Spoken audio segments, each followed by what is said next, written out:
देश में और पॉलिटिकल माहौल में अभी लेटेस्ट तूफान सिटीजनशिप अमेंडमेंट एक्ट लेकर आई है और वो भी 2024 लोकसभा इलेक्शन से ठीक पहले। अपोजिशन पार्टीज को यूनियन गवर्नमेंट द्वारा लाए गए इस एक्ट के खिलाफ काफी कंप्लेंट्स है। टाइमिंग से लेकर इसके एंटी मुस्लिम होने तक सारी बातें कई लीडर्स द्वारा सुनने को मिली है। अब वो दिल्ली के सीएम अरविंद केजरीवाल हो या वेस्ट बंगाल की सीएम ममता बनर्जी, किसी ने कोई मौका यूनियन को फटकारने का नहीं छोड़ा है।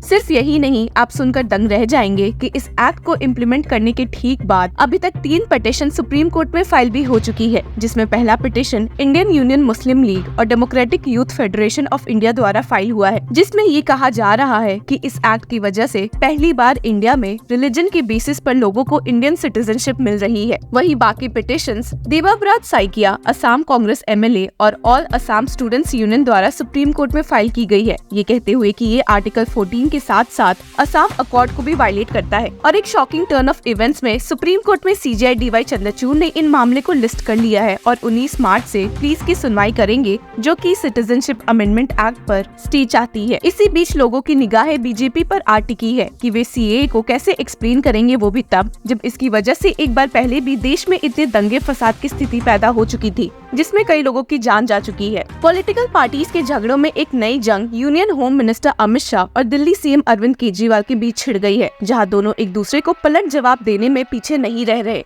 असल में इस झगड़े की शुरुआत होती है मार्च 11 से, जिस दिन यूनियन गवर्नमेंट ने सिटीजनशिप अमेंडमेंट एक्ट के न्यू रूल्स नोटिफाई करते हुए इस एक्ट को इम्प्लीमेंट किया था। पहला निशाना साधते हुए दिल्ली सीएम अरविंद केजरीवाल ने एक प्रेस कॉन्फ्रेंस में यूनियन को फटकारा था और कहा था कि वे बाहर से लोग लेकर आएंगे तो हमारे देश के गरीबों का क्या होगा।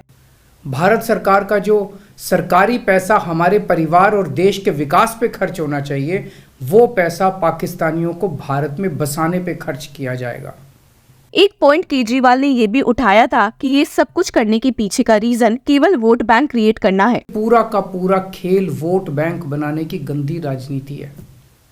इन तीनों देशों से 1.5-2 करोड़ लोगों को अगर भारत ले आया गया और उनको चुन चुन के इस तरह से देश के अलग अलग भागों में बसाया गया, जिससे जहाँ जहाँ बीजेपी के वोट कम हैं वहाँ झुग्गियाँ डाल के अगर इन लोगों को वहाँ बसाया गया तो वहाँ बीजेपी का एक पक्का वोट बैंक तैयार हो जाएगा। हालांकि अपोजिशंस को पलट जवाब देते हुए अमित शाह भी बहुत गरजे और केजरीवाल को तो खूब सुनाया है। एएनआई के साथ किए गए एक पॉडकास्ट में सीएए के बारे में बताते हुए अमित शाह ने कहा है कि दिल्ली के सीएम अरविंद केजरीवाल को शायद समझ नहीं आ रहा है कि लोग अब बाहर से बीजेपी ला नहीं सकती है और सीएए उन लोगों के लिए है जो देश में ऑलरेडी रह रही है और जिसकी डेडलाइन 31 दिसंबर 2014 सेट की हुई है। दिल्ली के मुख्यमंत्री अपने भ्रष्टाचार के उजागर होने से अपना आपा खो बैठे हैं। उनको मालूम नहीं है कि ये सारे लोग आ चुके हैं। जहां हमने अभी देखा था कि अरविंद केजरीवाल बीजेपी पर वोट बैंक का इल्जाम लगा रहे थे, वहीं अमित शाह ने उल्टा ये इल्जाम अरविंद केजरीवाल पर ही लगाया है। आज भारत में ही रह रहे हैं, सिर्फ इनको अधिकार नहीं मिला है, वो अधिकार देने की बात है। 2014 तक जो आ गए इनको नागरिकता देनी है और इतनी ही चिंता है तो वो क्यों बांग्लादेशी घुसपैठियों की बात नहीं करते हैं, रोहिंग्यास का विरोध क्यों नहीं करते हैं? क्योंकि वो वोट बैंक की पॉलिटिक्स कर रहे हैं।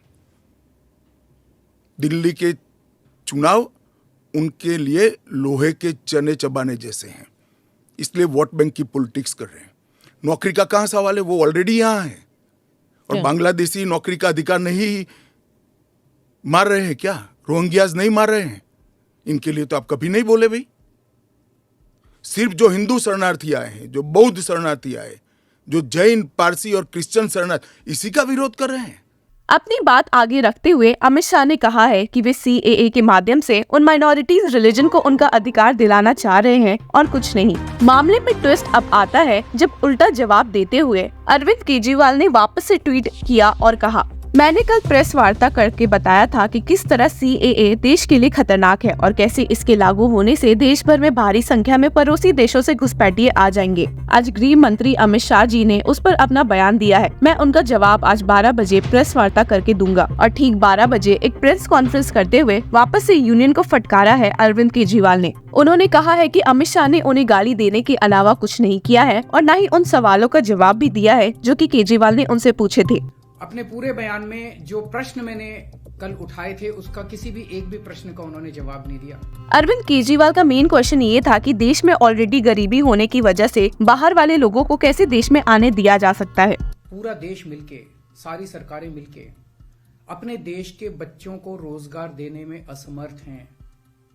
जो इतनी भारी संख्या में बाहर से आप पाकिस्तान, बांग्लादेश के लोगों को हमारे देश में लाके बसाना चाहते हो, उनको नौकरियां कहां से दोगे? उनके लिए नौकरियां कहां से आएंगी? पहले अपने बच्चों के लिए तो नौकरी का इंतजाम कर लो। ये मेरा कल मूल प्रश्न था। उनके लिए घर कहां से आएंगे जो आप इतनी बड़ी संख्या में पाकिस्तान से, बांग्लादेश से लोगों को लाके अपने देश में बसाना चाहते हो, माइग्रेशन करवाना चाहते हो? वो उनके लिए घर, उनके लिए नौकरियां, उनके लिए संसाधन कहां से आएंगे? अरविंद केजरीवाल ने आगे यूनियन को टारगेट किया कि वे कह रहे हैं कि सिटीजनशिप अमेंडमेंट एक्ट एक लास्ट डेट फिक्स कर रही है 2014 की, पर जरूरी है क्या कि ये डेट बीजेपी आगे ना बढ़ा दे? मैं आपसे पूछना चाहता हूं, 2014 के बाद आना बंद हो गया? 2014 के बाद भी आ रहे हैं, अभी तक आ रहे हैं, रोज आ रहे हैं। तो अभी तक 2000 जो इलीगल माइग्रेंट आते थे, जो घुसपैठिए हमारे देश के अंदर आते थे, वो डरते थे कि अगर आ गए तो हमें निकाल देंगे, हमें पकड़ लेंगे, हमें जेल में डाल देंगे। उन्हें डर रहता था क्योंकि वो इलीगल थे। अब आप ये कानून लाके उनको लीगल बना रहे हो, अब उनका डर खत्म हो जाएगा। पूरे तीनों देशों के अंदर अब मैसेज ये है कि भारत सरकार अब जो है इन तीनों देशों के घुसपैठियों को लीगल करने जा रही है। तो ये 2014, आज आप 2014 वालों की बात कर रहे हो, कल आप 2019 के पहले वालों की बात करोगे, फिर ये डेट एक्सटेंड करके 2024 कर दोगे, क्योंकि घुसपैठिए तो आ ही रहे हैं। अगला बार अरविंद केजरीवाल ने रोहिंग्या कमेंट पर करते हुए यूनियन को पलट जवाब दिया। आपने रोहिंग्यों की बात की, ये तो आप ही के टाइम में आए थे, ये तो 2014 के बाद आए हैं सारे रोहिंग्ये। कैसे आए ये? आपकी मिली भगत से आए कि आपकी नाकामी की वजह से आए? पूरे देश में कहां कहां आपने रोहिंग्यों को बसा रखा है? तो जो इतने एक तरह से दरवाजा जो खोल रहे हो, इनको जो लीगल बना रहे हो, ये देश के लिए बहुत खतरनाक है। और इतनी भारी संख्या में इसके बाद घुसपैठिए आने वाले हैं जिसकी हम कल्पना भी नहीं कर सकते। केजरीवाल ने समझाने की कोशिश की है कि वे बस चिंतित है कि कैसे यूनियन एक पूरे ग्रुप ऑफ फॉरेनर्स को इंडिया में बसाना चाह रही है और उसकी सेफ्टी और सिक्योरिटी से खिलवाड़ करेगी। क्या ये आपको मंजूर होगा? कौन लोग हैं जो ये पाकिस्तान से आ गए? कौन लोग हैं जो ये बांग्लादेश से आ गए? क्या आपकी बहू बेटियां सुरक्षित होंगी? अगर वहां पे आए हुए लोगों को बसा दिया गया, पाकिस्तान के लोगों को पूरे देश के अंदर जगह जगह बसा दिया गया, क्या आपको ये मंजूर होगा? क्या आप अपने आप को उनके बीच में सुरक्षित महसूस करोगे? और कौन होंगे ये लोग? क्या देश सुरक्षित होगा? पता नहीं कैसे लोगों को पाकिस्तान ही भेज देगा, बहुत सारे लोगों को हमारे देश के अंदर।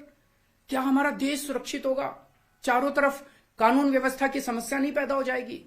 इसी को लेकर मैं चिंतित हूं माननीय गृह मंत्री जी। दूसरे देशों का एग्जाम्पल देते हुए अरविंद केजरीवाल ने कहा कि जहां बाहर के डेवलप्ड कंट्रीज माइग्रेशन रोक रहे हैं, वहीं उल्टा इंडियन अपने दरवाजे खोल रहे हैं। दूसरे देशों से क्यों नहीं सीखते?